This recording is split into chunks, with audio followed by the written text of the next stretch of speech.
नमस्कार दोस्तों, संस्कृत कक्षा में आपका स्वागत है। आज हम पढ़ेंगे नीति श्लोक है। नीति श्लोक इसमें बताया गया है कि सुजीर्णम अन्नम सुविचक्षण सुतः सुशासिता स्त्री नृपति सुसेविते सुचिंते चोक्तम सुविचार्य यत् कृतम सुदीर्घ काले अपि न याति विक्रिया।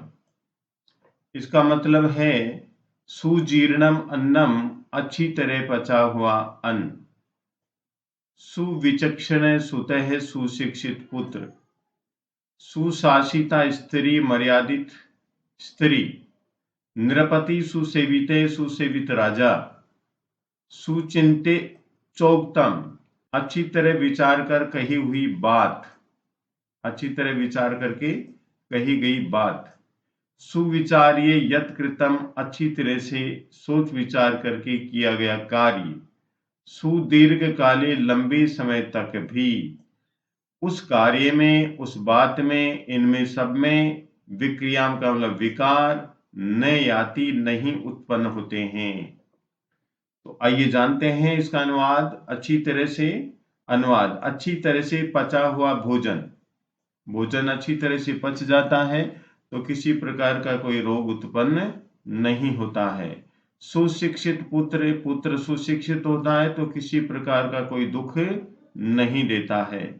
अच्छी तरह शासित स्त्री, अच्छी तरह शासित स्त्री होती है तो मर्यादित होने पर वो किसी भी प्रकार के अधर्म का पालन नहीं करती है। और भली प्रकार से सेवित राजा भी लंबे समय तक अपनी प्रजा को सुखी रख सकता है।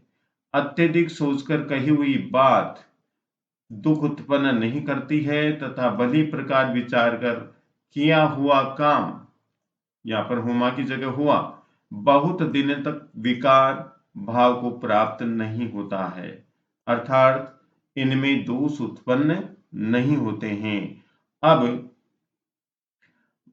भावार्थ, पद्य का भावार्थ यह है कि जैसे अच्छी तरह पचे हुए भोजन से कभी भी शरीर में विकार नहीं होता, अर्थात शरीर में रोग पैदा नहीं होते हैं। सुशिक्षित अर्थात विद्वान पुत्र से कभी भी दुख नहीं होता है। सुशासित अर्थात मर्यादा युक्त स्त्री से कभी भी अधर्म की आशंका नहीं रहती है। अच्छी तरह से पराधित राजा हानिकारक नहीं होता है, अर्थात अच्छी तरह से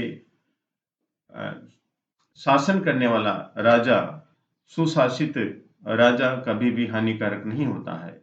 सोच विचार कर कही गई बात से हानि नहीं होती है तथा भली प्रकार विचार कर किए गए कार्य से कभी पश्चाताप नहीं होता है। ये हैं मानव जीवन में आचरणीय